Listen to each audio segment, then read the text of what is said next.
Hello everyone, আসসালামু আলাইকুম। Welcome to my new another vlog. তো আজ ভিডিওটি আমি দুপুরে রান্নাবান্না দিয়ে শুরু করছি।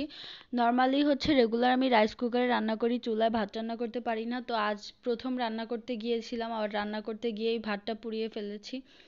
তো যাই হোক, অত বেশি পুড়িনি, মানে নিচ দিয়ে একটু পুড়ে গিয়েছে, খাওয়ার উপযোগী আছে। এরপরে আমি রান্নাবান্না শুরু করে দিয়েছি। আজ আমি রান্না করব ধুন্দুল ভাজি, সাথে ডিম ভাজি, আর ডাল দিয়ে কাঁঠালের বীজ দিয়ে রান্না করব। আর আজ এই সাদামাটা রান্নাগুলোই করব, বেশি কিছু রান্না করতে ইচ্ছা করতেছে না। তো যাই হোক, প্রথমেই আমি সব কিছু কেটে ধুয়ে নিয়েছি, তারপরে রান্নাগুলো শুরু করি। আর প্রথমেই আমি ডিমটা ভাজি করে নিচ্ছিলাম। তো এখানে আমি 2টা ডিম ভাজি করে নিচ্ছিলাম। ডিমটা ভাজা হয়ে গেলে আমি ধুন্দুলটা রান্না করব।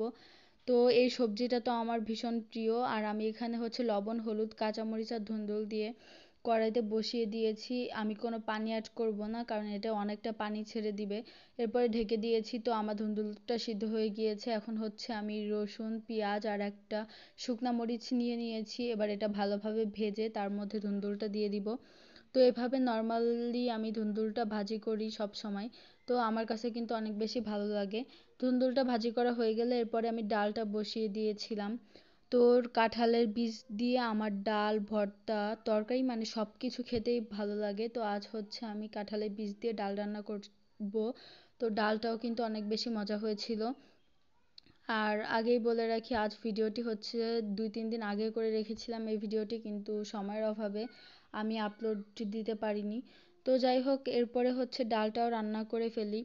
আর আজ এই সাদামাটা রান্নাগুলো হলেও কিন্তু অনেকদিন পর তৃপ্তি করে একটু খাবার খেয়েছিলাম, কারণ আমি মাছ মাংস একদমই খাইতে ইচ্ছা করে না। তো যাই হোক, এরপরে সব রান্নাগুলো করা শেষে আমি একটু কাঁচা আম কেটে নিয়েছি। ভেবেছিলাম যে আমটা টক হবে, একটু লাল মরিচের গুঁড়া, লবণ মিক্সড করে নিয়েছি, এটা দিয়ে খাবো। কিন্তু আমটা পুরা মিষ্টি, মানে কাঁচা মিষ্টি আম। মানে আমি খেতে গিয়ে দেখি যে এটা কাঁচা মিষ্টি আম। তো যাই হোক, আর মজা করে খাইতে পারিনি, মানে লবণ মরিচ দিয়ে খাওয়া হয়নি, এমনিতে নর্মালি খেয়েছিলাম। তো এরপরে দেখি সে আমার জন্য অনেকগুলা চকলেট নিয়ে এসেছে। প্রায় 200-250 পিসের মতো চকলেট নিয়ে এসেছে। আমার পালস চকলেট খুবই পছন্দ। আর তাকে বলেছিলাম যে 4-5টা চকলেট নিয়ে এসো আসার সময়, সে তো পুরা 250 পিসের মতো চকলেট নিয়ে এসে হাজির।